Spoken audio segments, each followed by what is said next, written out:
But still, the bulletproof vest is mine, and we use it pretty often when we ride to the city to be protected from the shutters.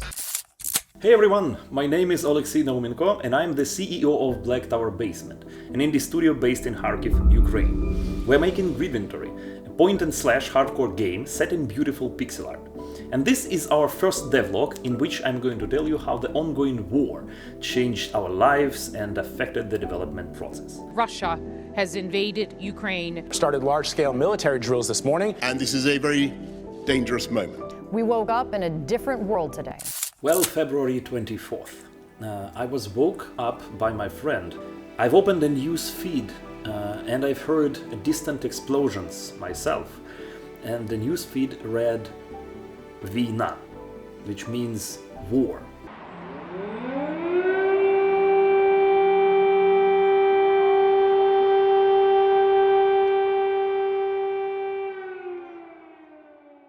Well, it is just paralyzing.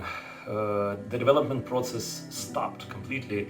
You just scroll through news and call each other to check if everybody is just alright, while constantly hearing the explosions. We've had our emergency backpacks already packed.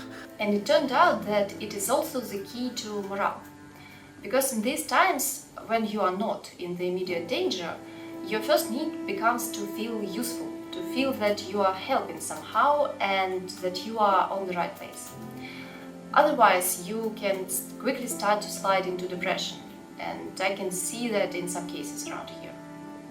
We actually mostly prepare meals for the people hiding in the underground and in hospitals, sorting some medicine and unloading some packages. And we've slept literally in the basement. Our game designer Yevgen did the same sort of stuff, but in the Kiev. So, first month after the war started, I volunteered in my hometown, Kiev.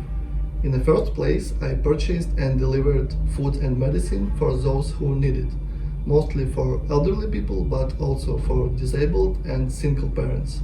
Basically, all those who can't leave their houses or bomb shelters because of frequent shelling by Russian military forces. Once everybody was in a more or less safe place, I've started catching up with the development process actually right from myself, and then connecting everyone back individually. Because each team member was in different mental shape and in different place, and not everyone could take their own PC in overcrowded evacuation train. So the most important thing was to solve the mental state, and the tech problems were solved eventually. And I can clearly see on our weekly meetings that this is what keeping us all sane and certain. Well, this kind of work actually restores your mind, you know. And when this mental paralysis went away, we moved to our friend's house in the village near the Kharkiv. He is very kind to have us here. It is more or less safe in here, but most importantly, he gave us a nice big room where we could set up our working places. Well, that's our temporary office. As you can see, our friend gave us a big, nice room where we could set up our workplaces, and here I sit. This is my workstation, and as you can see, we've managed to evacuate a lot of stuff, including 3 monitors. And this is where Kate sits and does her awesome job.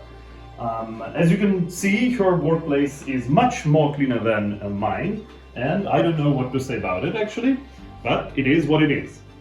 So this is where the magic happens right now. Once there was a sudden blackout in the village where we live right now, and this was in the first month of war, and nobody knows where enemy positions are yet, because it was during the active attack phase on Kharkiv, and they were sending the airplanes with the airborne forces here and there.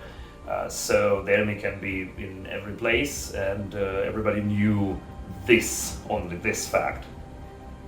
So every man in the house equipped themselves, including me, in everything we got. And the military friend of mine, who happened to be here that night, he came to me and he showed me how to use his Kalashnikov and his shotgun in case of something happened. But still, the bulletproof vest is mine, and we use it pretty often when we ride to the city to be protected from the shutters, because this is the most dangerous thing you can encounter. The shutters pass through your chest and you die. Well, since then, our development process going on more or less stable rails with some events happening here and there, and it sometimes gets interrupted by the sudden raid alerts, which do not actually frighten us, it just annoys us and makes us work harder. And with it, I'm happy to see you all next time.